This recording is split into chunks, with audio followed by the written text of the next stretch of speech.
Michelle, I see you. You can just wait until applicant's done it. I will now call the hearing to order.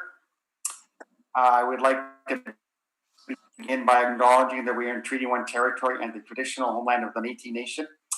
Today I will be chairing. My name is Robert Hutchings. Sitting on the panel with me today is Mr. Merritt and Miss Nesbitt, and our recording secretary today is Miss Sneepen. We will be here, as directed by Manitoba Health, we're requesting people avoid close contact within 2 meters with anyone showing symptoms of a respiratory illness, such as coughing or sneezing. If you are experiencing flu-like symptoms, we are requesting that you excuse yourselves from the room. And Michelle, I believe that Mr. Taylor is the only one on Zoom today other than myself. Is that correct? Yes. Okay, thank you. I would like to begin by acknowledging that we are in Treaty 1 territory and the traditional homeland of the Métis Nation. We will be hearing applications for revision of the assessment rule in accordance with the Municipal Assessment Act. The matters for which revision is requested have been described in each application, and we will limit discussion to those matters. The statements that are made at this hearing are sworn testimony, and anyone speaking to the matters must be sworn in. Be advised that comparisons of assessments of properties are not considered evidence of market value by this Board of Revision. The Board of Revision is appointed annually by Council and is independent of it and the City Administration. It makes its decisions on the basis of the evidence provided at this. It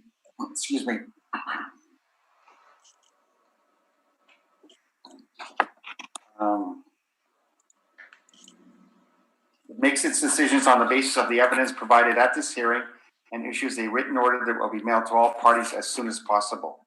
Please note that the board's decisions with respect to an application may be appealed further to the Manitoba Municipal Board if the matter pertains to assessed value or classification, or to Court of Queen's Bench if the matter pertains to the application of exemptions from taxation. Should you wish to appeal, information on how to do so will be included with the board's order. With respect to the hearing process, I will confirm the matters to be addressed with each applicant following their swearing in. We will then have the assessor's testimony, followed by questions that the applicant may have, and then the panel members, and the applicant's testimony, followed by cross-examination by the appellant first, and then the panel. Each side will have an opportunity to summarize if they wish. Once all of the evidence about an application has been brought forward, an applicant may leave. The process will repeat for each item on the docket today. The session will close after all the applications have been heard, and the board will deliberate in private and make its decisions based on evidence presented here today. You will receive the order by registered mail as soon as possible. As information, all public hearings are live streamed, recorded, and will be part of the public record.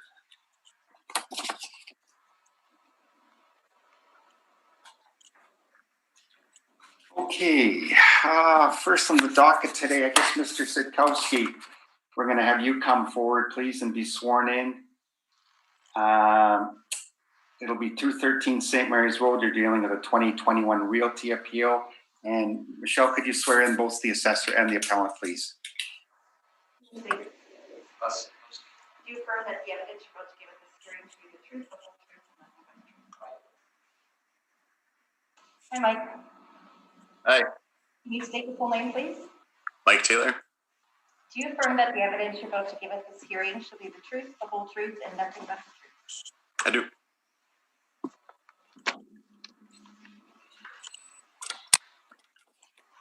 Good afternoon to both parties. Mr. Taylor, we're dealing with, 213 St. Mary's Road, the 2021 realty appeal. When you're ready, please. Sure. You still want me to read out the file number, roll number, everything? Yes, please. Sure. So for 213 St. Mary's Road, the roll number is 0608 1543000, and the file number being 20-208. The amount of assessed value under appeal today is $2,321,000. I believe we have a joint recommendation today, so I'll let let's chime in. I tried connecting with him this morning and we talked last night about it. So just want to make sure we're both on the same page as far as if we have a joint recommendation or not. Okay. Mr. Sitkowski, any comments? Well, I just wanted to agree with Mr. Taylor that there will be a joint recommendation. I agree to the recommendation that Mr. Taylor will be advancing today. Okay, thank you. Mr. Taylor, can you explain the revised value and the reason for that revision, please? Sure. So the revision today removes some of the basement space that we had for one of the tenancies here, just as not being a leasable space after being at the property. So I can provide a final value of $2,055,000. So 2,055,000. Correct. Okay. And just to confirm, Mr. Sitkowski, you're in agreement? Yes, I am. Okay, thank you. Mr. Merritt, any questions of the assessor? Yes, Mr. Taylor, how was the figure arrived at? Was it the rate per square foot, or can you tell us what the rate per square foot was? Just give me a sec here. I mean, previously we had a total leasable area, like you'll see on my brief there, of 10,729 square feet. Now we're using a gross leasable area of 9,780 square feet, so 9,780. And then the average rent applied to that space or to that total amount is $14.93 a square foot. And then the gross potential income then starts at $145,999. So The cap rate? everything else is still the same as you'd see in my brief. So cap rate is still 6.55, vacancy is still 4%, shortfall is still $7, and the expense allowance is still 2%. And this is a shopping center, and can you tell us, I'm not familiar with the address, so is it Superstore or something like that? No, this is just a strip mall on St. Mary's Road. There's the Red Top restaurant. Okay, And then a strip mall as well. I thank you. So, Mr. Merritt, the Red Top restaurant is a separate structure from the strip mall. I just wanted to know roughly where it was. Is that everything, Mr. Merritt? I thank you, Mr. Chairman. Thank you. Ms. Nesbitt, any questions? No, I have no questions. Thank you. Okay, thank you. Mr. Taylor, just for confirmation, could I get the revised net operating income, please? Yeah, for sure. So the revised NOI is 134,618. And capitalized at 6.55%. Correct. Equals a revised value of $2,055,000. Yes. Okay. And Mr. Sitkowski, just to confirm, you are in agreement with that revised value? Yes, I am. Okay. Okay, thank you very much. That concludes 213 St. Mary's Road.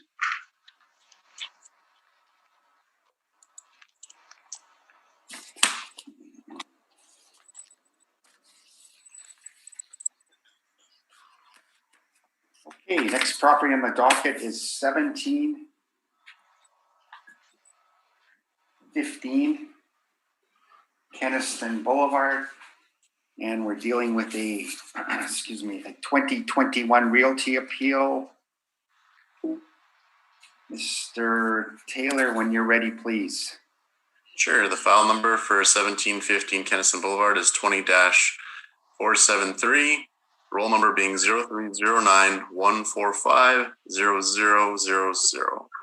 Proposed 2021 assessed value being $49,026,000.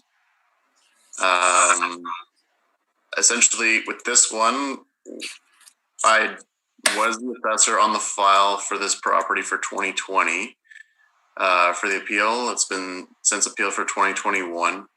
A couple things to note with this property. So if you're flipping forward to my page 8 of my brief. I'll give you guys a second to get there. Page 8 will just have the aerial photograph of the subject property. Kind of, you see how it's kind of a regular shape there. And you see where the roll number appears, and there's a little hand or cursor for the mouse. So there's the numbers and then the hand. There's been a significant building that's almost completed construction there. So there'll be a supplemental for 2020 and 2021.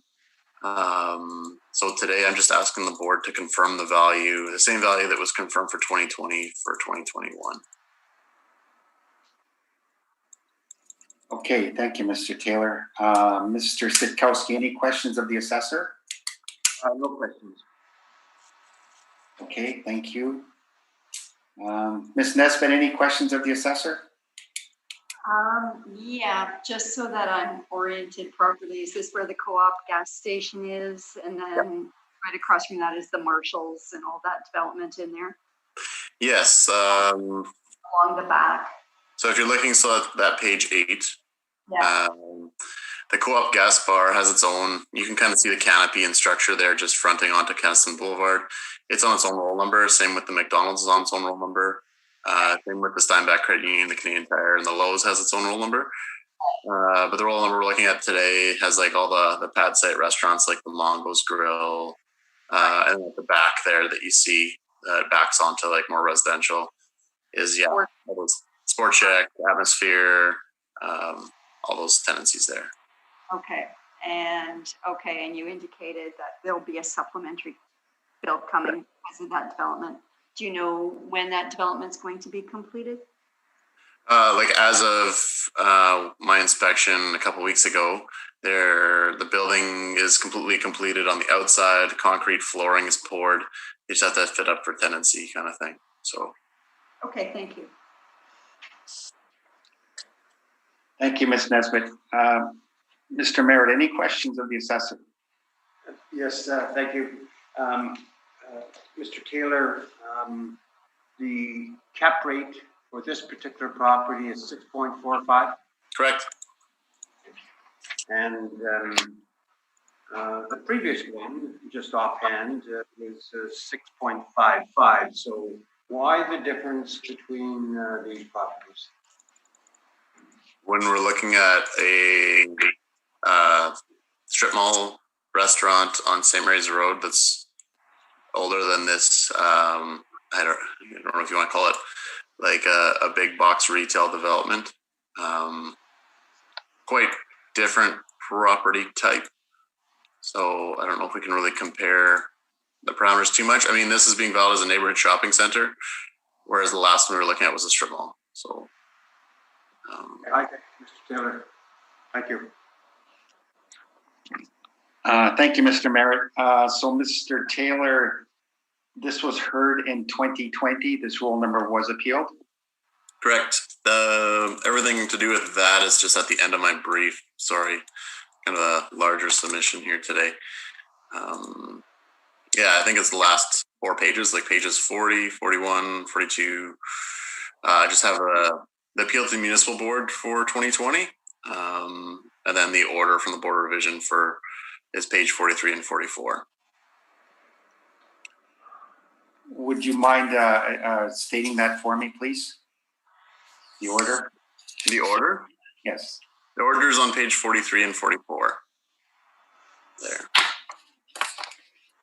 Okay. I'm way back here. Would you mind just reading it for me? Which part do you want me to read? The 2020 Board of Revision order. Yeah, the decision is just based on Assessment and Taxation Department's evidence. Okay, so it was confirmed at 49,026. Correct. And 49,026,000, and the assessment has not changed because those improvements haven't been added to the roll yet. They're coming based on a permit. Yeah. Okay, and there is a pending municipal board from the appellants. Is that right? Correct. That's pages 40, 41, and 42. Okay. All right, that's my only questions for confirmation. Mr. Sitkowski, 1750 Kenniston Boulevard. When you're ready, please.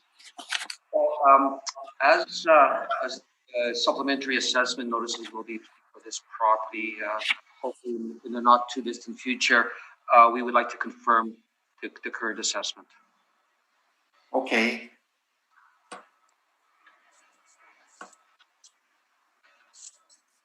Mr. Taylor, any comments?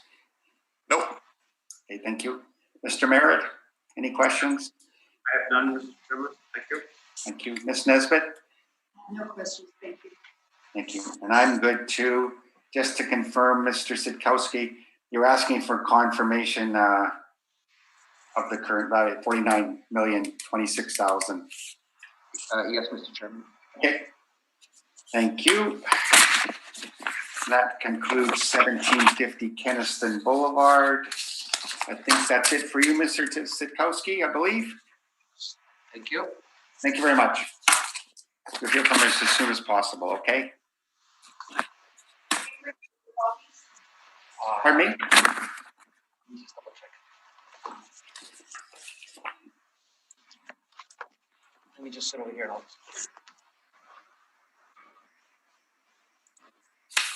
Okay, next property on the docket is 2080 Ness Avenue. We're dealing with a 2021 realty assessment, and I believe that would be Mr. Smith.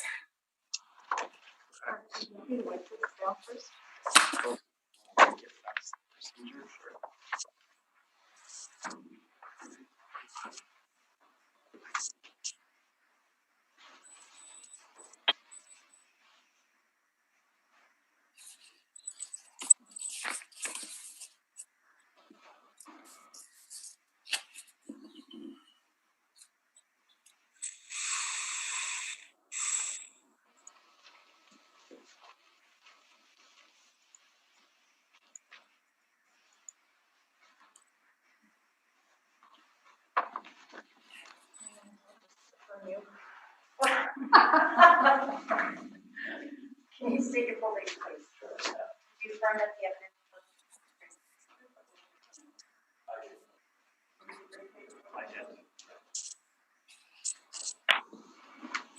Good afternoon, Mr. Smith. Good afternoon. Okay, Mr. Taylor, 2080 Ness Avenue. When you're ready, please. All right, so the file number for 2080 Ness Avenue is 20-417, the roll number being 0706254200. The initial assessed value that went out and was appealed is $3,802,000. I could not find that anywhere in our system. The value that I have, the department generated value as referred to on page 4 is $3,783,000. I'm not sure where the 3,802,000, so we're just going to kind of ignore that. Basically, we have 3 buildings on site here. It used to be like that's not that long ago, community center that fronted Ness Avenue there. But now 3 buildings on site built in 2016, so relatively new. The plan area, gross floor area, and leasable areas are all pretty close there at 14,479 and 4-to-1 land to building ratio, so pretty much right on the average there. Yeah, we just see the subject sold in 2014. I think that was just bare land, or that might have been when it was still a community center, like I alluded to earlier. Some rental comparables there just on page 3. I just tried to grab some newer strip mall rents to go along with the subject property here. So like I said on page 4, so we're valuing this as a neighborhood shopping center. We have 6 different tenancies there. The model rents all vary from $19 and so on a square foot to $25.63 a square foot. One of the units is vacant, so we've allowed for a higher than typical vacancy rate at 7% and a cap rate today at 7.15% to get that $3,783,000. My page 7 just has the aerial photographs of the subject there. Give you guys a second to get to page 7.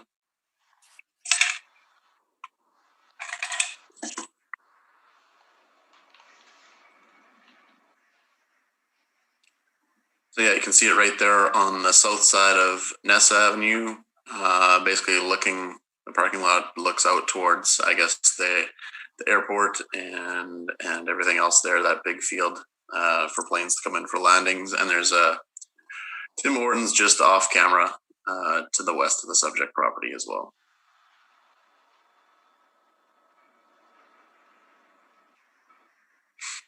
Lastly, I just included the income and expense questionnaire submitted by the owner there. When they did send in this, I mean, since it's such a new property, they only had the one occupancy. I tried to just send in the other parts too that didn't show any without prejudice information on page 12 that has shown, lots of the other occupancies have happened in terms of the medical clinic, convenience store, animal hospital, and the chiropractor's office, all at the, So that's pretty much everything I have to present today for this property. Thank you. Thank you, Mr. Taylor. Mr. Smith, any questions on the assessor's evidence? Yes. In looking at, I'm sorry, can everybody hear me first of all? I should make sure I'm clear. Yes. Yeah. Well, okay. In looking at the income and expense forms that were submitted to the city, it's that the leases in the property are not fully net leases. Is that correct? Correct. Okay.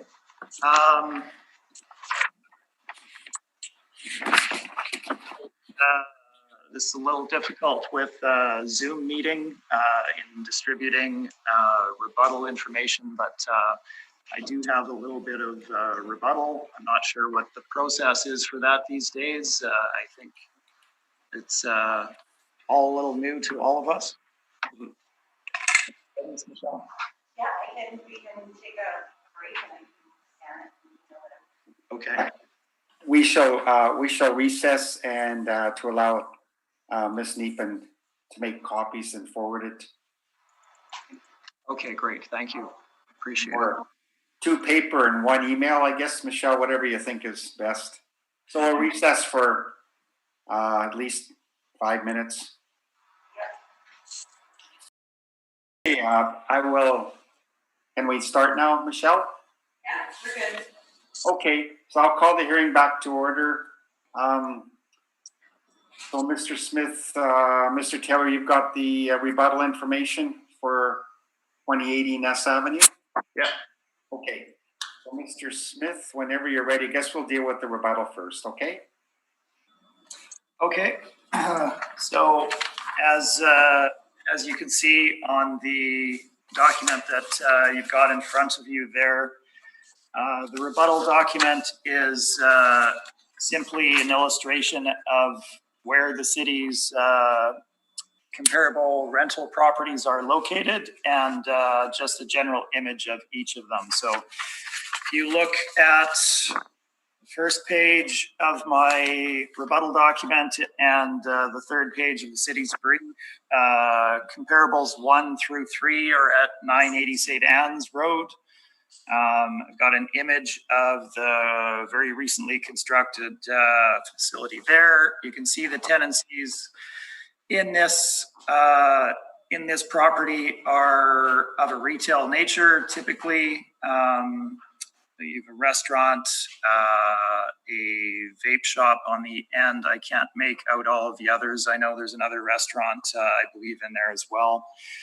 And the property is located in South St. Vital on St. Anne's Road, south of Bishop Grandin, in the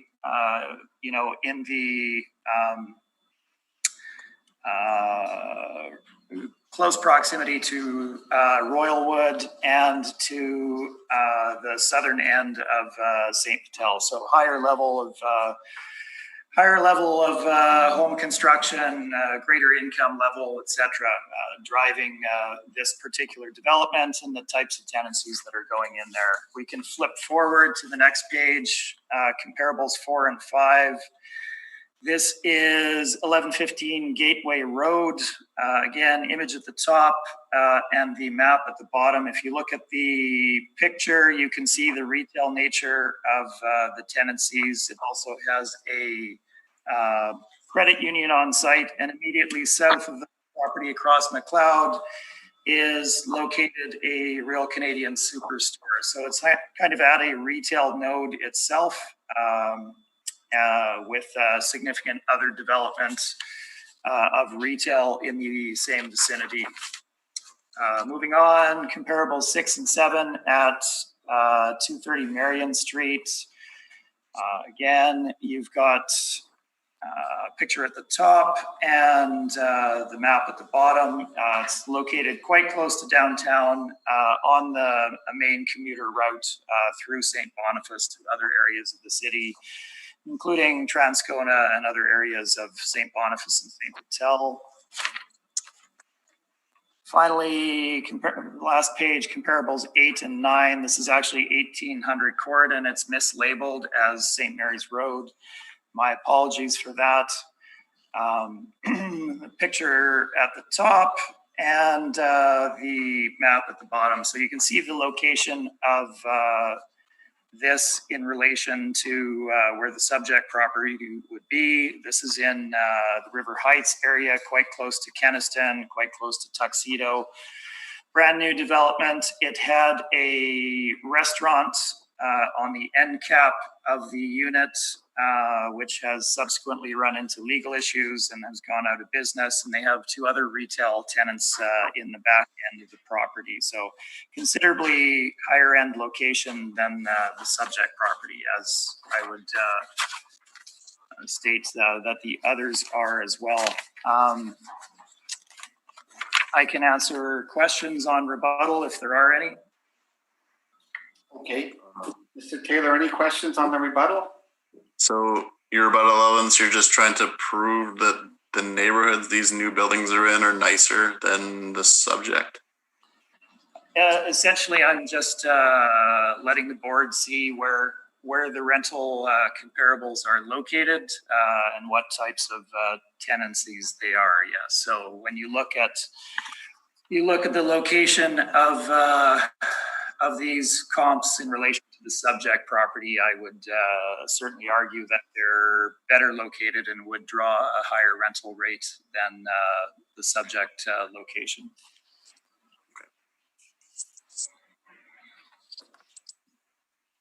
Anything else, Mr. Taylor? Not too much else. Most of my comparables just want to go too quickly here are similar to what we have at the subject property. But anyways, I know Mr. Smith was talking about restaurants and stuff, but I didn't use any restaurant comparables for the analysis, just to clarify. Okay. Thank you. Mr. Merritt, any questions regarding the rebuttal of Mr. Smith? Chairman? You're good?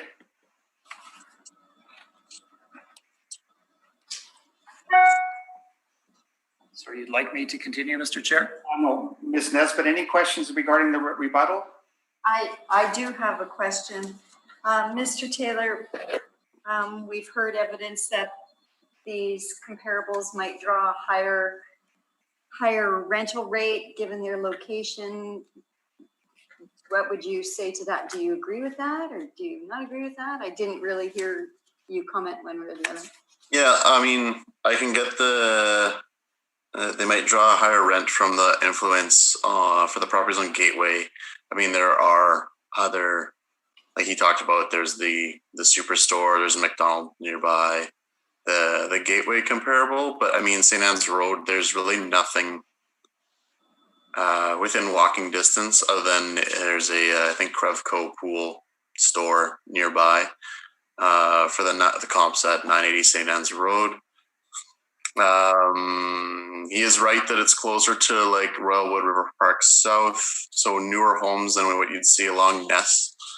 I disagree though that like 1800 Corridon, I mean, you're on the east side of Kenniston. So right there, I mean, you're on Corridon. I mean, all these are on major streets, just like the subject properties on Ness. Busy street. They're all, I mean, smaller. They're not part of a bigger center. And they're all new construction, so I feel they're appropriate. Okay, and what about the mix of the types of uses within the properties? Are they similar or are they different to the subject? Yeah, I mean, he touched on that there's a restaurant at 980 Cent. Like, I've done all these comparables I've used. I've been to all of them. There's a restaurant and a vape shop at St. Anne's Road, but there's also a walk-in clinic, pharmacy, other tenancies that are the same kind of tenancies you see at the subject.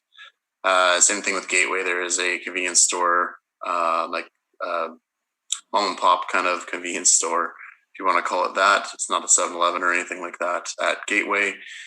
And then similar tenancies in terms of chiropractic office, walk-in clinic type things there. There are some restaurants at Marion with the Domino's Pizza. I mean, you see the pictures all there.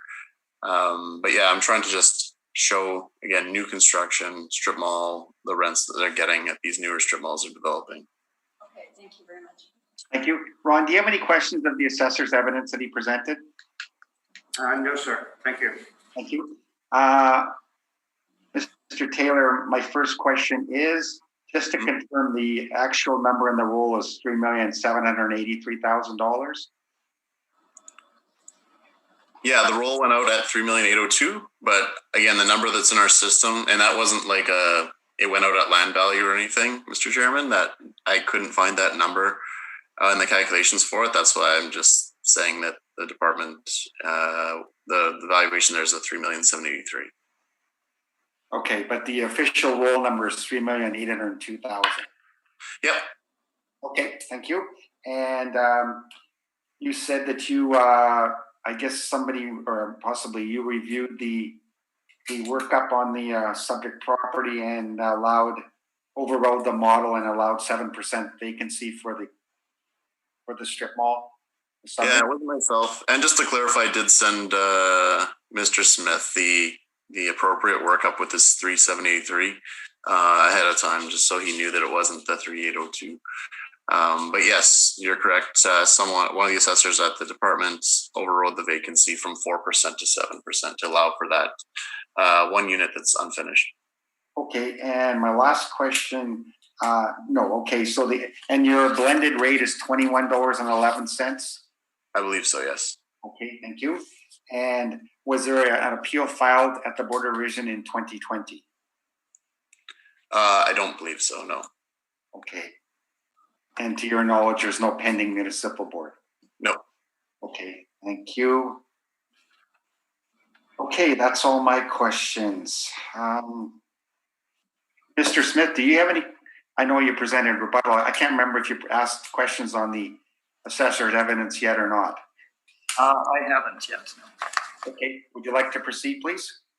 You have just one. To be located immediately to the west of the property, 2082 Ness, there's another strip mall there, correct? I'm sorry, which page are you looking at right now, Trevor? Mr. Taylor, not actually looking at a page, but just immediately west of the subject property, there is another strip mall. Is that correct? 2082 Ness? I believe so, yeah. Yeah. Did the department have the rental rates available there? I know I did not myself, but it'd be interesting to see what is being achieved right next door. I don't believe, I didn't look that up per se. I think that's an older strip mall.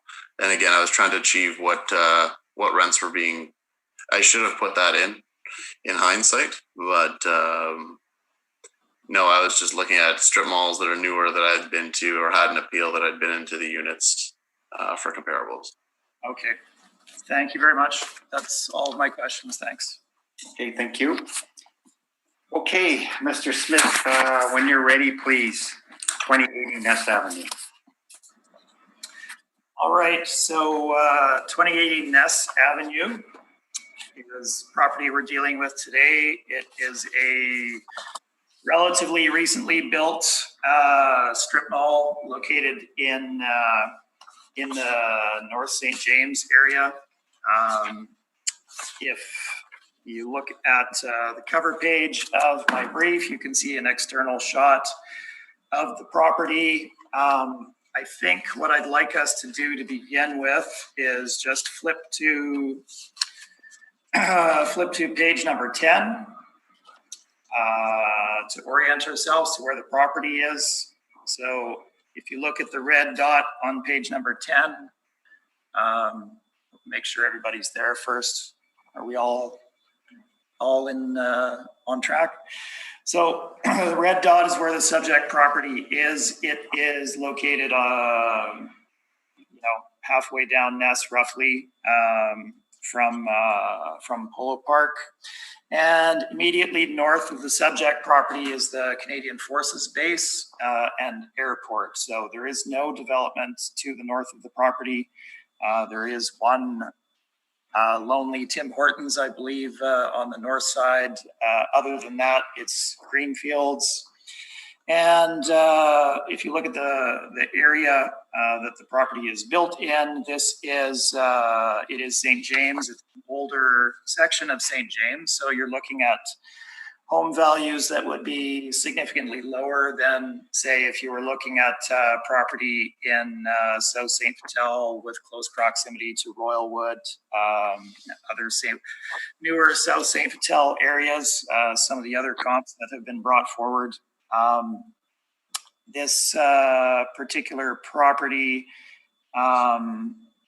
was bought, developed as the owner had some cultural links where he was able to identify a couple of tenants that were looking for space and was able to congregate them and put them in one single area. It's a relatively narrow site.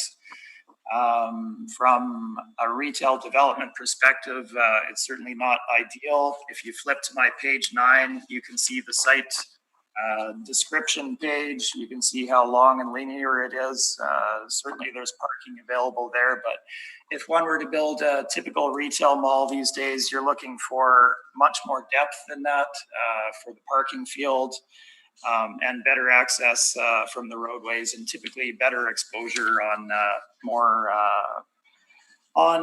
locations that have better profiles, such as the property that was brought forward by the city located on Gordon Avenue.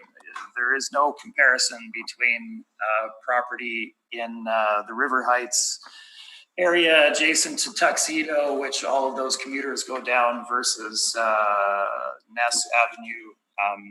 Certainly there will be significant traffic on Ness as well. The difference is in the types of tenancies that will get drawn to those specific areas. So that's the orientation. Let's back up a bit and go to my page number 3. Just the basic info is outlined there. We have a site area of 1.4 acres, leasable area just under 15,000 square foot. Built originally in 2016, or begun in 2016, completed in 2017, I believe, with the first tenant going in at some point in 2017. The photographs are shown on page 4 through 8. It is a new build. The tenancies that are here, we have a chiropractic, we have physiotherapy clinic, we have a medical clinic, a pet grooming and pet doctor, essentially, and a small convenience store that is non-branded. That is the tenancies that are there. And there is one end cap unit on the east end that is vacant. So looking inside, you can see the level of finish is fine for the types of tenants. Again, we're looking at largely office tenancies that have gone in here. The development of the interior is shown. It's open deck to the ceiling, so we don't have finished ceiling space here for the most part, with the exception of some sections of the pet tenancy, as well as the convenience store location as well. So that is the build out. We have the location in mind. We can move on from there to the valuation section of the report. Looking at page number 13, I've presented the rental rates for each of the units in the property as of the valuation date. In the chart on page number 13, you can see that unit 5 is vacant. That's 3,102 square feet. Asking rent there is $20 a square foot. And we have projected the same rate that they're achieving on the other ones. Now, looking at the leases themselves and the documentation provided in the income and expense form, they're not triple net leases. There's actually a significant amount of cost that the landlord bears, where these are actually semi-gross leases. So the number does come down from $20 a square foot. So I've outlined that on page 13. Those line items are maintenance and repair, portion of property taxes, cleaning and caretaking, and any marketing for the property. These are all standard operating expenses that in a triple net lease would be covered off by the tenancies. In this case, they're not, so that serves to bring down the stated rent down to a net rental rate. If you look at the bottom of page 13, you can see how this deduction was done. The amount of expense shown for the relevant year came to just under $20,000, $19,808, $1.32 a square foot. The deduction was made on that basis from the $20 stated rental rate to bring them down to a net rental rate as shown on the top of page number 14. So those are the actual net rents that are being achieved at that space, all in the 1868, 1865. So basically the same amount, plus the projection for the vacant unit at $18.68 a square foot. The question then is, are these rates reasonable in the marketplace? So let's have a look at that. If we look at the beginning of my rental rate chart on page number 14, we have a lot of new build properties here. All of them significantly better located than the subject property in power center areas on Regent, in the Bridgewater area, in the area around IKEA that is developed as retail, across from St. Patel Center, etc. So basically the first page here, these properties are in premium retail locations, and you can see the premium that they get as far as the rental rates that they were able to achieve in those locations. Subject property is not in a location like that. There are not a lot of new developments in areas such as the subject, so we don't have really an apple to compare to this apple, as I have heard mentioned in the past. So what we've done is provide good quality leases in properties that are in similar types of locations, with being on main thoroughfares with other retail in close proximity, etc., in order to provide a basis for examining whether those rents are fair or not. So Looking on page number 15, you can see that our rental rates range from a low end of $16 up to $20 a square foot. We are looking at properties such as, if you look at 1277 Henderson, for example, that is the Concord Project's head office with retail on the main floor where Perkins is located. 1436 Corridon, number 17. This is in the River Heights area, achieving $18 a square foot. 2539 Main. This is a fairly recently built property in North Winnipeg, Red River Boulevard and Main Street, getting $18 a square foot for a new build property there. 1800 Corridon, which I think the city had mentioned, we have an $18 rent there in the new build property as of 2014. You can see the others as we go down: Good Life Fitness, Regent Avenue, 2800 Pembina is located in the Fort Richmond area, and the rental rates that are shown there. 2020 Corridon is in Tuxedo, $16.50 for a net rental rate there. So the range that we're looking at runs from $16 to $20. So looking at the subject property, its location, the draw that it would have for general tenancies certainly is $18.68 per square foot, fair rental rate. I definitely believe that it is if you look at the rental rate comparables that we've provided. So we have gone with the in-place income on a net basis. We've added the signage income as shown on page 15 at $4,850 annually. We've included that in our analysis.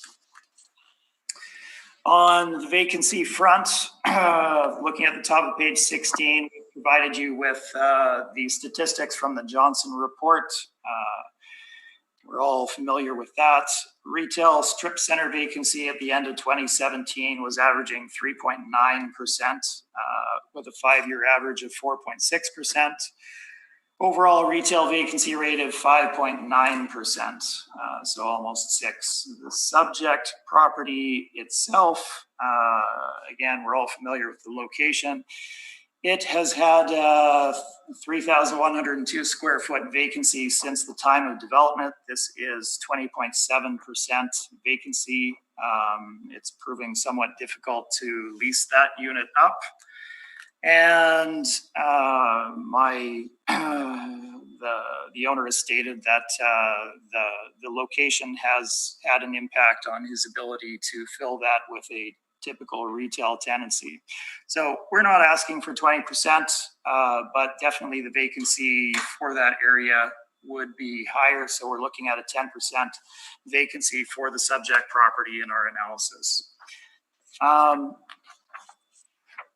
I have a significant amount of text on expense allowance. We have covered this numerous times with all people present. I'm not going to run through this. I believe that we've all heard this in detail from both myself and others. What I will point out is that in the addenda materials that I've included in my reports today are significant number of decisions with regard to the re-inclusion of the 5% management expense allowance being reinserted into the decisions taken in establishing market value for properties in Winnipeg. So as stated in the materials here, we're looking for both the 2% and the 5%.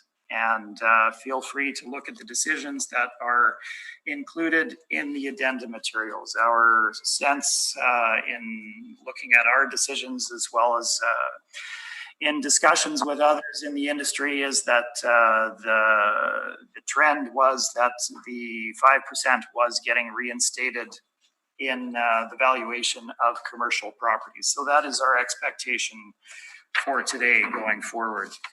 If you have any questions on it, I'm happy to answer them. shortfall allowance, page 17, we've used $8 a square foot, as has the city. I will point out that looking at the 2020 property taxes, so post-reference, but the earlier ones did not include a full property. Looking at 2020 taxes, we have $5.80 a square foot in property taxes alone on this property. $8 a square foot, if anything, is going to be on the low side. So that's some background there. With regard to capitalization rate, we're not in disagreement with the city of Winnipeg, so I will not go through our material there. Summary of our valuation for the property is on page number 18. If you look at the chart at the bottom of the page, we've compared our valuation with the city of Winnipeg's valuation on the right-hand side at $3,783,000. Our final market value is $3,160,000. And you can see the differences between the two. I'll just wrap up by saying certainly the subject property is a relatively newly built facility. So it's not going to necessarily drive the same rental rates as, say, the older property that's located beside it. But location is everything in real estate, and you will not drive the same rental rates in this location as you would in some of the other locations that have been brought forward by both myself and the city today. So that is the basis of our valuation. And I'm open for questions. Thank you. Thank you, Mr. Smith. Mr. Taylor, any questions of the appellant? First question, like at the beginning of your presentation, you talked about your owner bought, the owner of the property told you he bought and developed this because he had friends in the community that would be leasing out the space. He is he's a member of a particular cultural community in Winnipeg, and he did not have his property fully leased. Don't misunderstand me there. He did know that there was some demand from his particular cultural community for space, and that he had some ability to talk to these individuals. So in some sense, he had the ability to fill space here that perhaps others might not. Okay. So it wasn't like built to suit and he knew them as friends. It was more like contacts through church or community kind of thing, is what you're saying. It's not a built to suit. Okay. Well, I guess you didn't answer the question, so I'll ask very directly. Is the owner affiliated with any of his tenants? To be affiliated with any tenancies? Are they friends, family, or any of these leases not true leases? Oh, they are all true leases. He has, and forgive me for not digging into that. He did mention that he had, and I'm not going to say for sure because I don't 100% remember his statement, but he had some marginal, he has no direct involvement in the tenancy that I'm referring to, but he had some distant familial connection with one of the tenancies. I don't know which one that was, and he doesn't own it to my information. So he's not leasing to himself. That's my information. And I'm looking just at your page 13. Did you look at any of the leases that you've detailed here? Did I look at the specific leases themselves? Yeah. No, I did not have access to the full leases to examine. So the information you're providing is basically off of what the city got from the owner. Is that correct?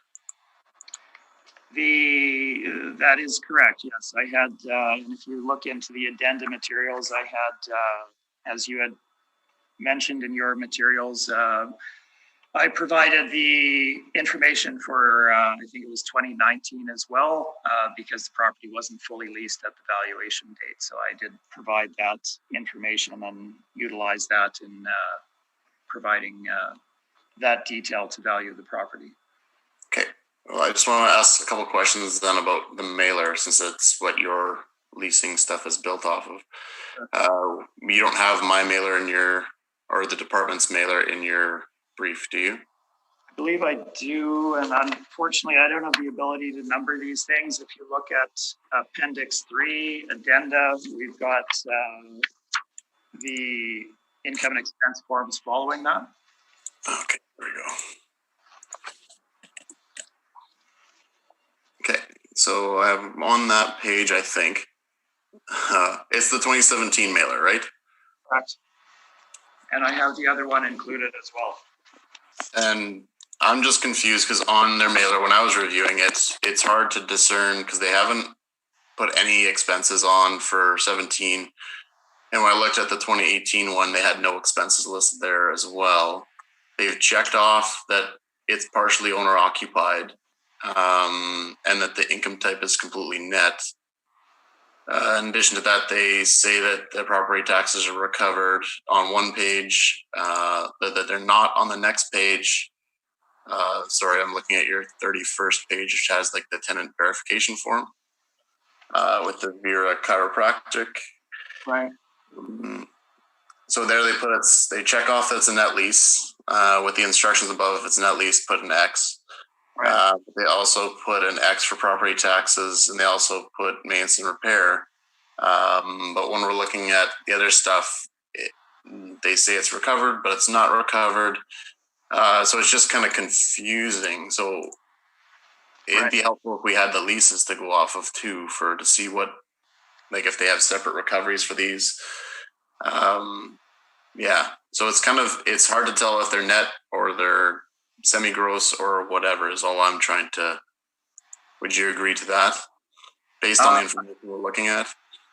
I would agree that it's somewhat confusing when you look at the income and expense forms, and indeed I had that question too. So I did ask the ownership regarding whether the leases are fully net or not, and it is as I showed in my valuation that they're not entirely net. Okay. But he never provided you with any of the lease agreements to review or anything like that? Not have access to the lease agreements, no. No. Okay. Next question was just about expenses. Did he provide you with any kind of like expense statements for the property for your review? Just for your argument about the whole 5 and 2 here. Because they haven't provided the city with any expense, anything. For the 2 years I looked at. With regard to the 5 and 2, I'm sorry, I'm not quite following your question. I'm just asking if the owner provided you with any kind of expense statements so that you could have stabilized the expense allowance. I mean, it's great. You can go through the same presentation we've heard a million times for all the properties, but site specific to this property, did you see anything? Because he didn't provide the city with any kind of expense information at all. Just the information that's included in the income and expense forms there as shown. That is what I had access to. So again, site specific, we're not separating. Yes, we're looking at the value of this property, but looking at the model, they all need to be treated in the same manner. And then vacancy, my question about that was just you had a blurb that you're using 10% reflective market vacancy, but you state the Johnson report's around 4%. So we're on page 16. So that's again with your expenses and vacancy. Yeah, so the Johnson report, which we're all familiar with, I've stated the statistic from that overall retail vacancy rate of 5.9%. That includes owner-occupied properties, etc. As I believe you had mentioned yourself, the city felt that there was a greater need for an allowance for vacancy on the subject property, and you raised your vacancy allowance in the model to reflect that in the valuation. So we, looking at the circumstances of the property and the area, etc., we have also reflected what we believe vacancy, fair vacancy would be for the subject. Okay. Thank you. That's it, Mr. Chairman. Thank you, Mr. Taylor. Ms. Nesbitt, any questions of the appellant? No, I have no questions. Thank you. Thank you. Mr. Merritt. Thank you, Mr. Chairman. Mr. Smith, you have a discrepancy in regards to the square footage. So you're higher, you're about 500 square feet higher. Correct. It's really minor, but you know, it comes into play. So why is there the discrepancy? You're higher. Yes, to be honest, I'm not sure what where the number from the city comes from necessarily. I'm sure they have plans that were submitted, etc. But the documentation regarding the leases is you're closer. You know, right. I don't want to. But I wouldn't want to underestimate it. So we've gone with what is actually leased out. And there are no common the areas. vacancy rate that you used, I mean, you probably could have gone higher too, because of the vacancy of the one property there. You know, I think it comes to about 21%. Yeah. Now, certainly, and just to speak to that, certainly, it wouldn't be my expectation that using a 21 or 20% vacancy would be fair. So I certainly wouldn't go in that direction, but I think the fact that we have a newly built property and have an end cap unit with the greatest visibility that hasn't leased over the course of 3 years is indicative that there is a greater need for allowance for vacancy on the site. So we've essentially not divided it in half, but we felt that 10% would be a fair reflection. You've had conversations with the owner, obviously, and I see that it's a relatively new building, built in 2016. So did you, in fact, ask the owner what he's into the property for, like land and building? You know? Oh, his construction cost plus purchase? No, I didn't. I didn't inquire as to. So he never volunteered that information or anything like that? He did not volunteer that information, and that gets into a whole other kettle of fish as to longevity. And your cap rates are exactly the same, so it's just a matter of gross income and NOI. Correct. Okay. I thank you, Mr. Smith. Thank you. Thank you, Mr. Merritt. Okay, Mr. Smith, just two quick questions, please. So, just to confirm, page 14 and 15, the rent comparables, you looked at those, but you actually used the actual rents to come up with your 1868? Yes, well, the process was to look at whether the in-place rents are reflective of market. So the rent comparables that we provided here are meant to essentially frame the subject property to determine whether the in-place rents are fair market rents or not. So we determined after looking at the rental rate comps that they are at market. So we went with the in-place as reflective of market. Okay, thank you. Just to follow up on Mr. Taylor's question, I think you answered, but maybe I didn't understand. Mr. Taylor suggested that there might be some kind of a not fully arm's length rental rate on one of the units. Right, so that's incorrect.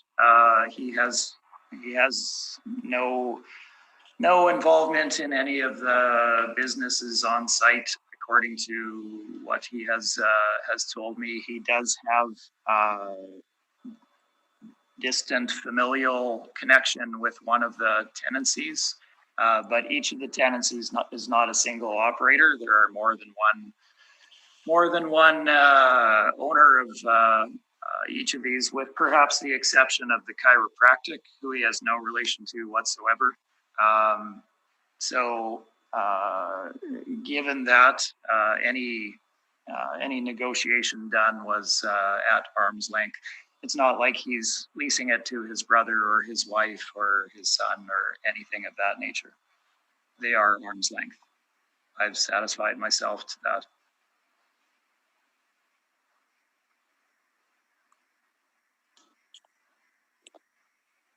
Okay. You look at the value, the rental rates are the same across the board. So I think that pretty clearly states that they're at market as well.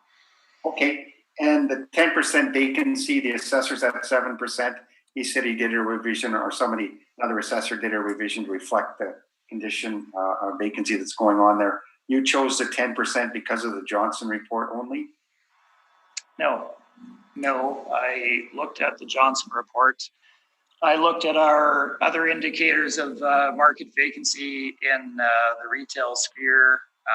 There's not great publications out there from the brokerages with regard to vacancy, but if you speak with them, some areas lease up quicker than others.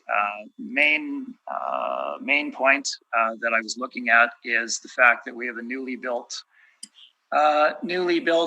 property here with an end cap unit that has not leased in over 3 years, despite being marketed continually over that time frame. So they're bearing a 20% vacancy.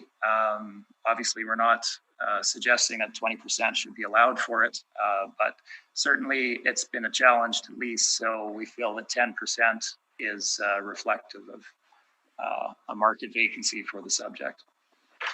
Okay, so just to confirm, one of the 5 units has been vacant for a couple of years. Is that correct? Can I just jump in for a sec, Mr. Chairman? I just want to kind of go back to Mr. Merritt's question and just to clarify something. If you're comparing the unit numbers, the city has 6 units because one of the units was rented out post-reference. So it's not still vacant, and that's where the size of discrepancy comes from. It's different. Whereas Mr. Smith has in his evidence, he has 5 units, the city has 6. So just to speak to that, and you may have, I believe, Mr. Taylor, you were on site as well, I think. Yep.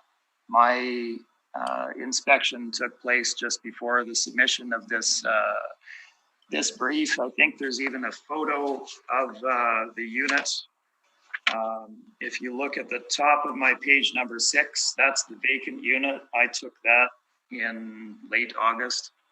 So it is vacant. They may be working on a deal there that I'm unaware of, but to my point, it hasn't leased up over that entire time frame.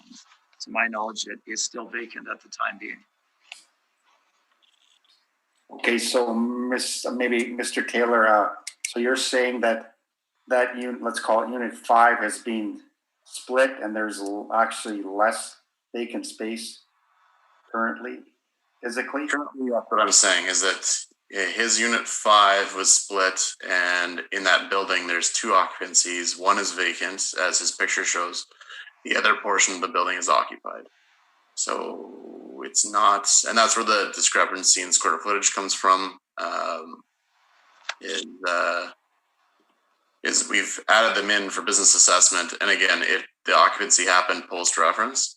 But when we're talking about throwing in a crazy number over 10% for vacancy, I mean, this building was built in 2016. The reference date was 2018. And then the occupancy happened after that. So I just wanted to go on the record for stating that's why there's differences. He's got 5 units, I've got 6. He's valuing it, as if there was kind of, I guess, some kind of chronic vacancy in that. They're still developing it and trying to find tenants in there, and they found one after the reference date, I guess. So we're talking about post-reference material then when we're discussing anything with regard to any newly minted lease. I'm having trouble with this because I was on site.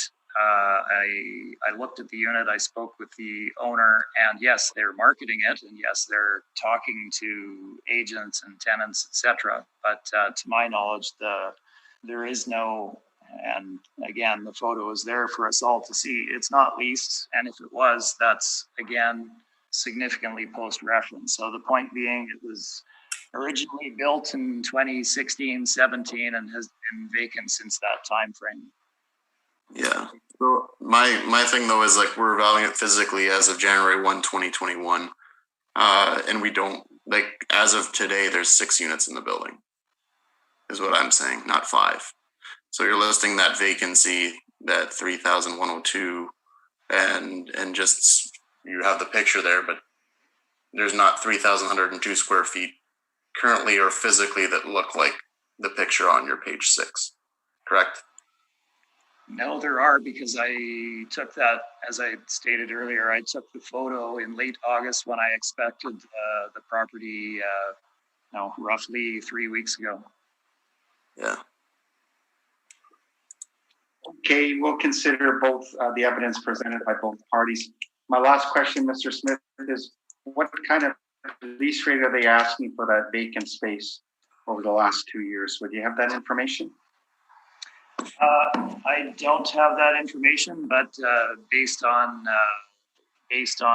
the other tenancies, I imagine they're looking at $20 per square foot on the same basis as the others are, with a slight semi-gross aspect. So it would be at that under $19 a square foot, $18.68. And indeed, it could be lower than that because we have such a limited history of expenses here that the semi-gross nature could bring it down somewhat from there. So, okay, but you're not sure exactly what they're asking. I do not have that information, but I imagine that's true. Okay, that is all my questions. Mr. Taylor, any requirement for summary? No, I think we've gone over everything. It's just kind of weird that we have that difference on that one unit. But anyways. Okay, we'll consider the evidence presented. Mr. Smith, any requirement for summary? No, thank you. Okay, thank you. Okay, so that concludes 2080 Ness Avenue. Does anybody require a quick break, or shall we proceed to? Okay, we'll recess for 6 minutes. Thank you. Thank you, Mr. Chairman.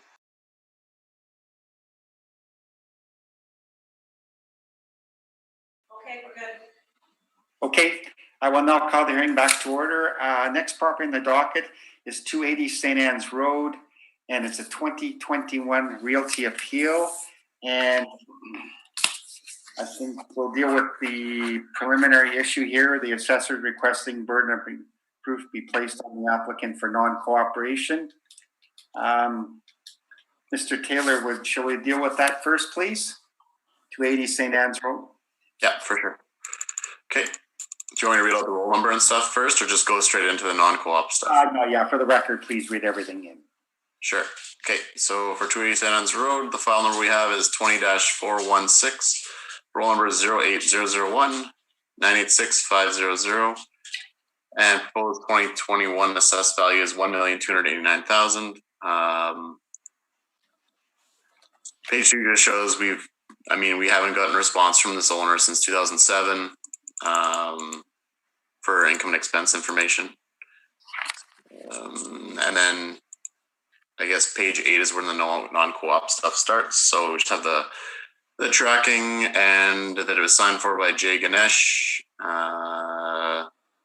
care of Kenneth Ganesh on page 9.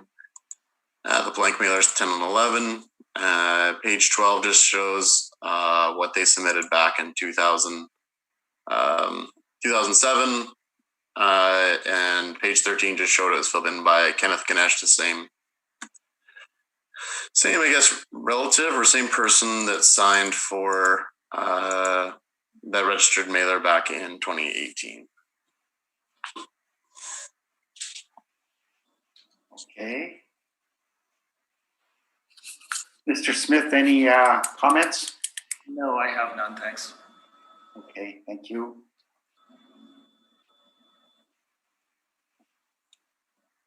Okay, we will go in camera, ask all the appellant to leave the room, please, and we'll consider the evidence presented, okay? Thank you.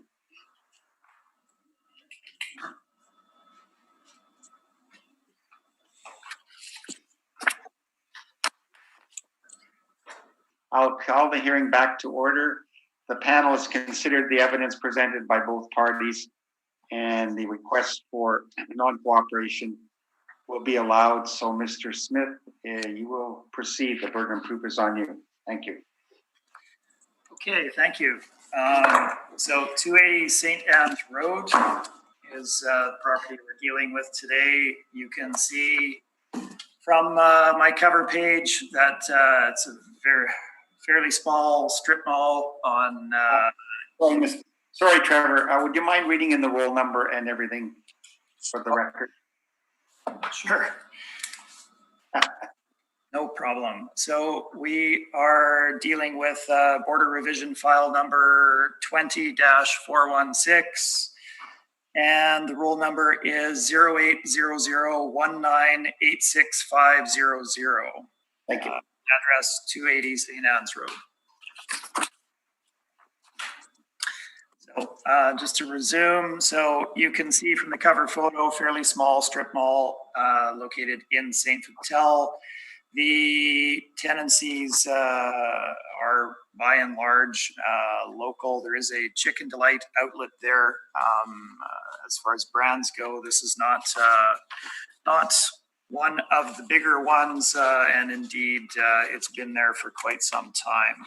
Looking at, I'll get everybody to flip to my page number 9 in order to place where the property is.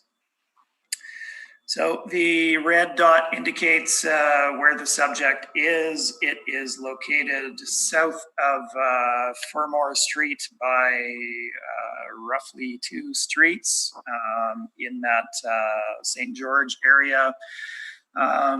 If you look at the area itself, yes, it's on St. Anne, so it is a thoroughfare. People use it to travel further south in St. Vital down to River Park South, etc.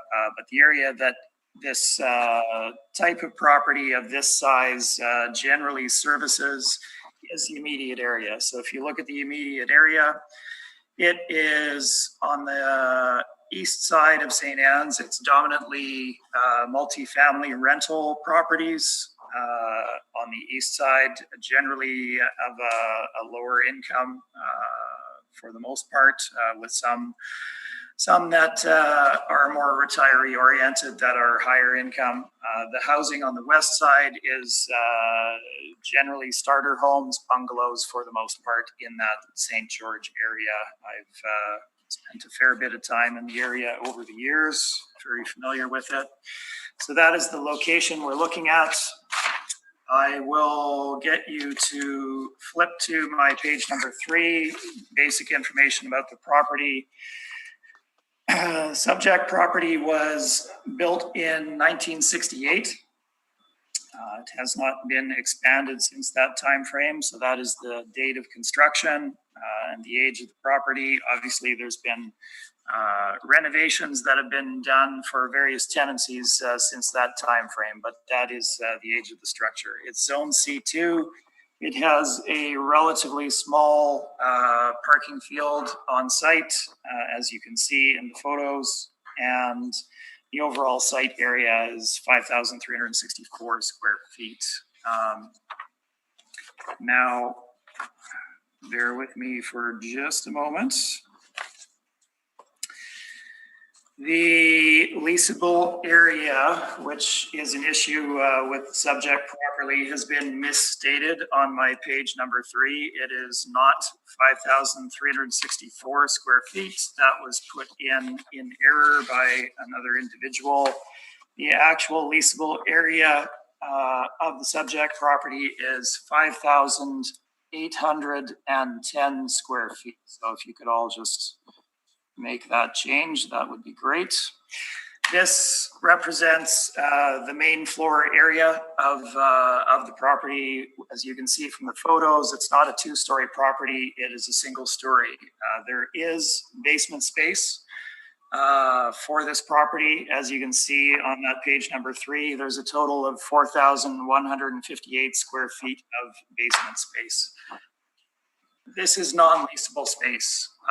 It is not space in the Winnipeg marketplace or the vast majority of other marketplaces that is leased out. It's not recognized as leasable space. When properties that have basements, which are relatively few in the marketplace, are advertised for lease, they don't lump in the basement space as leasable area.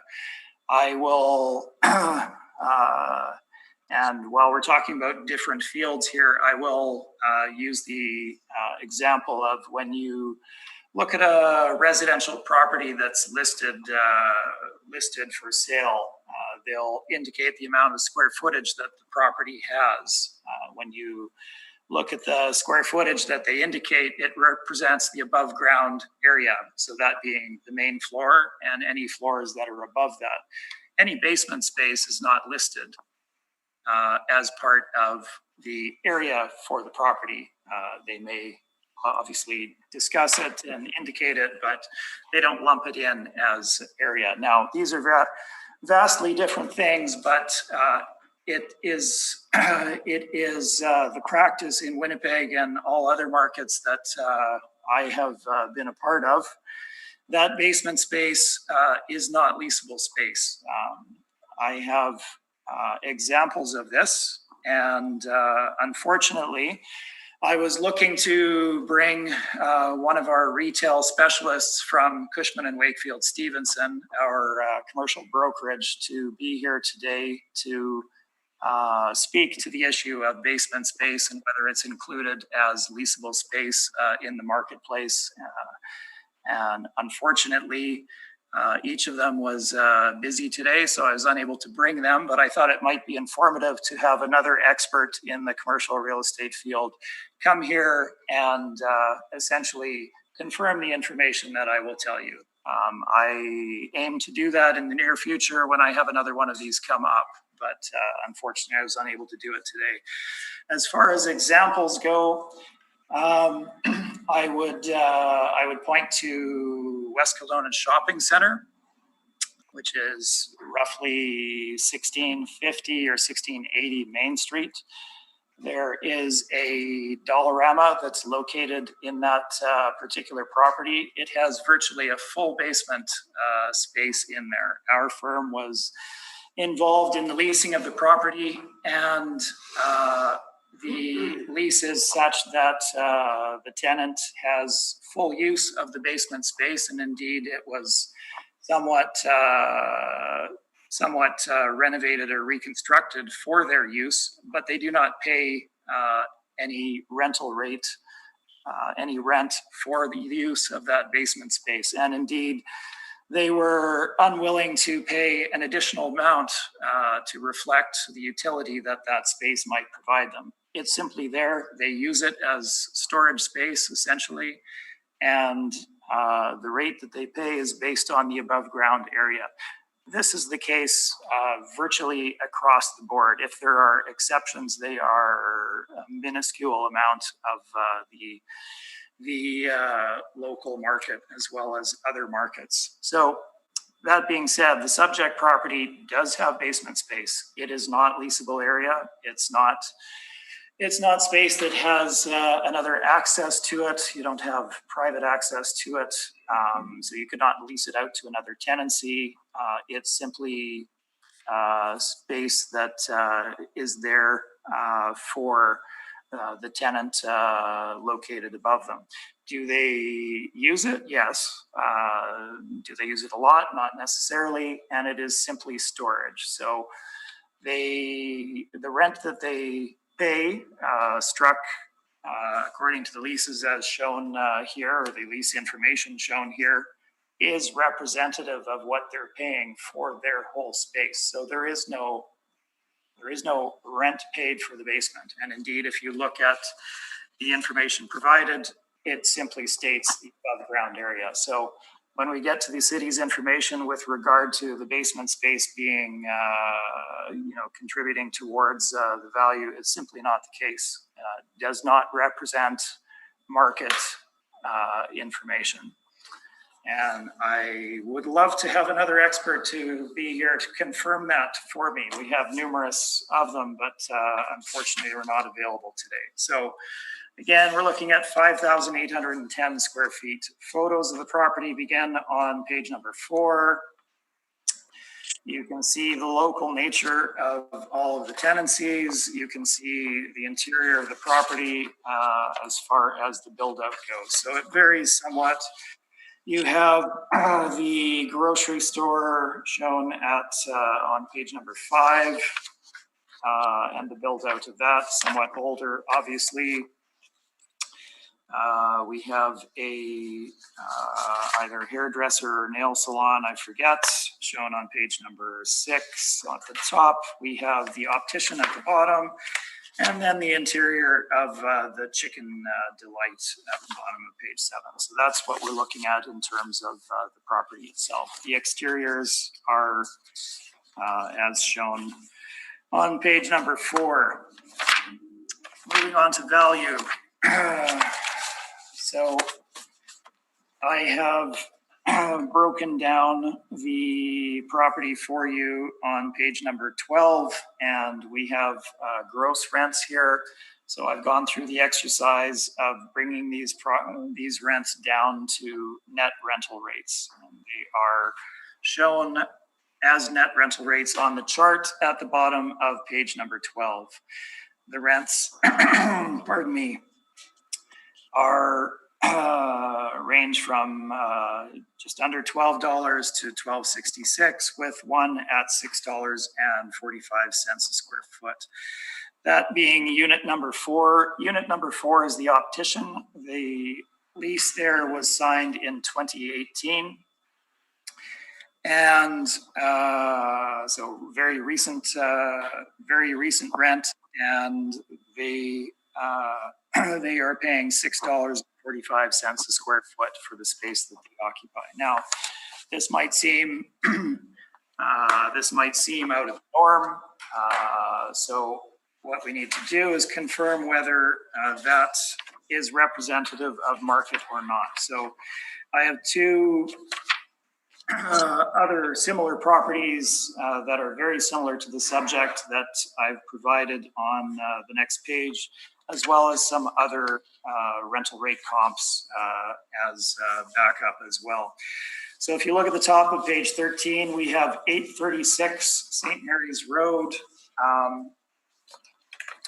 The question will come up, how similar are these? I'm sure I may have passed out my only copy to the secretary, I'm not sure, but 836 St. Mary's Road is located in very close proximity. It is, I think, the 3rd document that was probably scanned to you.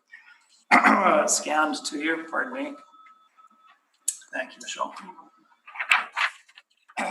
Looking at the top of the page, it's identified as 836 St. Mary's Road. The location is shown at the bottom of that page. So again, local tenancies, very similar in terms of age, very similar in terms of location, parking, type of area that it services as well. And indeed, it's located in roughly the same location on St. Mary's as this is on St. Anne's, 1 street over. Now, if you flip the property, we then have 145 St. Anne's Road. And again, very local tenancies, very similar date of construction.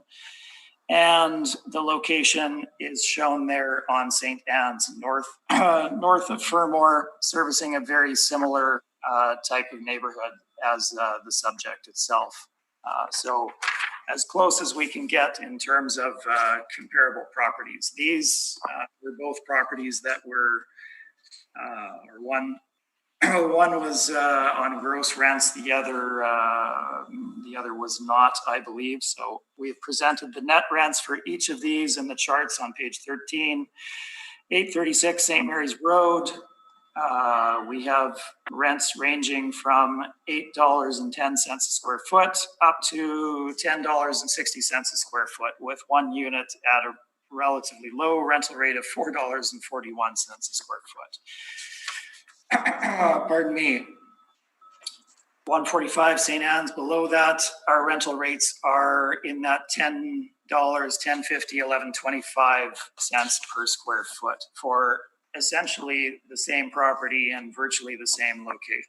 So you can see that rents here are on the low end, and they're representing essentially the same neighborhoods. The other rental rate comparables on page 13 through 14 are generally properties that are better located or of a more significant size with more profile than the subject, with perhaps better tenancies.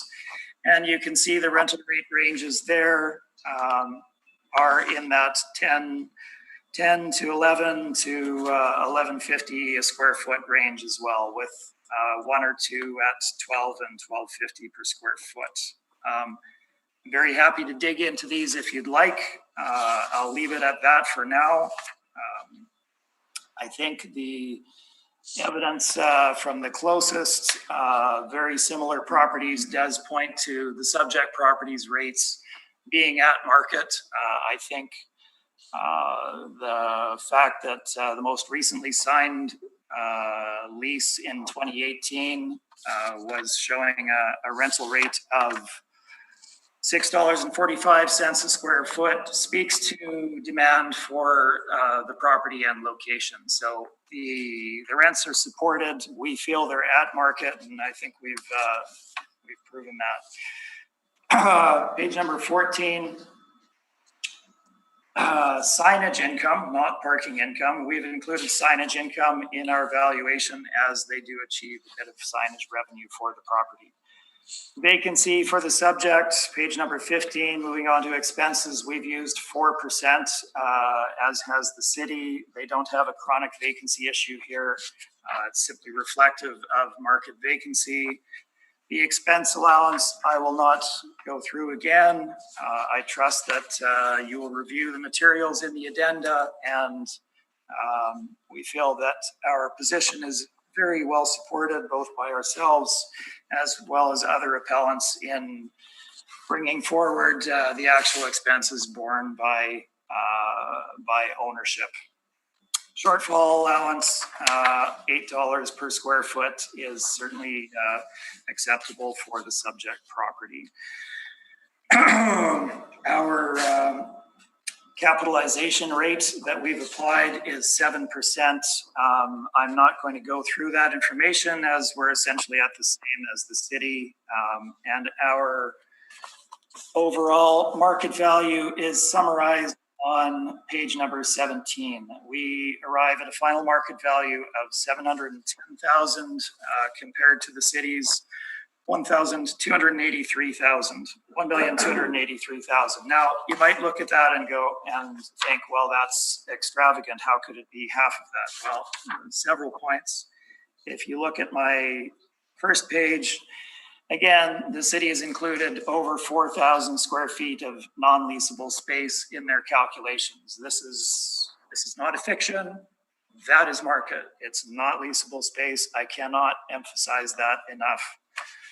The rents are struck on the main floor space in our market as well as all other markets. The backup for this, in addition, and I will get you to flip into my addenda a little bit, I do apologize to the panel for the owner not providing, as well as the city, for the owner not providing income and expense in the past.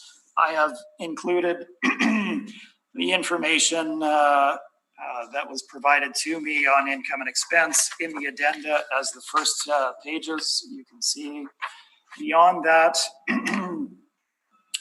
the two rental properties that I provided the most information from, 836 St. Mary's Road, as well as 145 St. Anne's.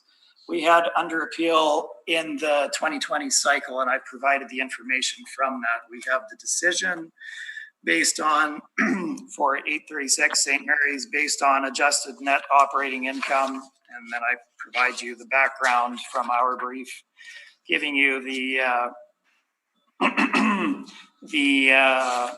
decision as arrived at there. Following that, we have 145 St. Anne's, and that property was reduced from 1,152,000. Mr. Smith, maybe I'll stop you here. We're not gonna put any weight in other board decisions. Very close to the amount that we had valued the property for. I will leave the rest of the addenda materials for you to review at your leisure. Thank you. Thank you, Mr. Smith. Mr. Taylor, any questions of the appellant? Just about the basement space. So are your pictures of the basement space per se, or? No, I didn't provide pictures of the basement space. Did you go down there? Did.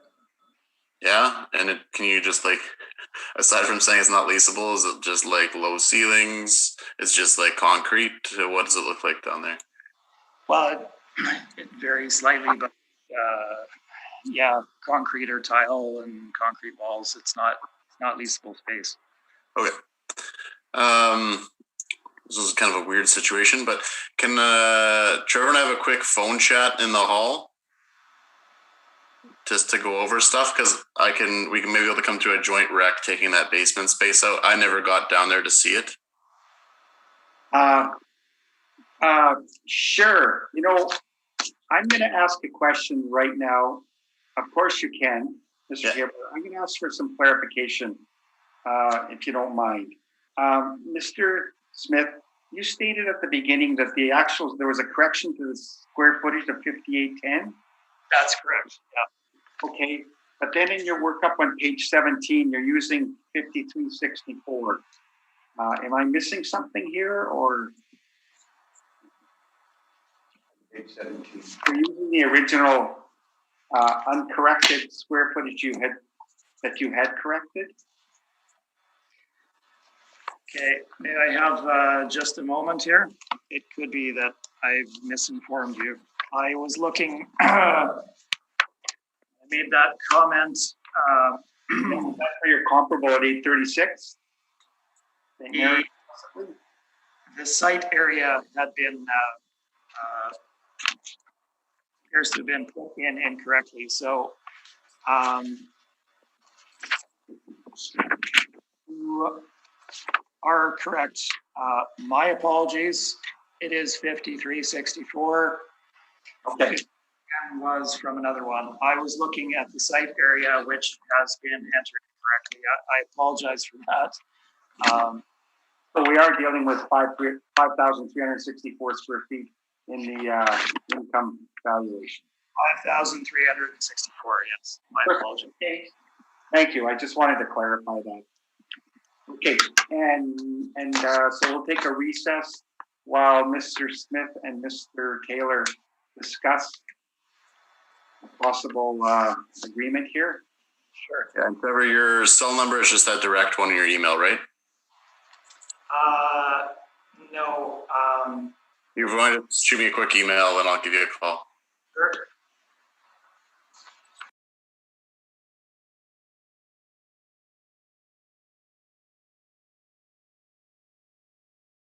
I'll call the hearing back to order. Okay, Mr. Taylor, Mr. Smith, any results from your meeting? Yeah, after our meeting and going over the square footage discrepancies, which the city and everything was kind of off there. So We've come to a joint recommendation at 833,000. Okay, And we're in agreement with that. okay, so Mr. Smith, you're in agreement. Could I ask how that was determined, Mr. Taylor? Yeah, it's just with correcting municipal areas. I mean, we don't really want anything else in the order in terms of parameters, just for, we both came to the number the same way, but yeah. Okay.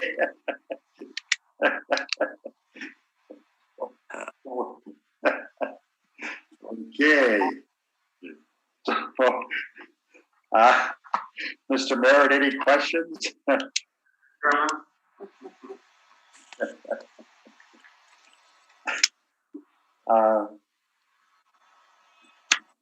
Ms. Nesbitt, any questions? Something about that basement area, but we'll just leave that, I guess. Okay, so we're joint agreement at $833,000. No other questions from the panel. Okay, so that that concludes 280 St. Anne's Road, and that concludes our hearing today. Thank you to both parties. Thank you very much.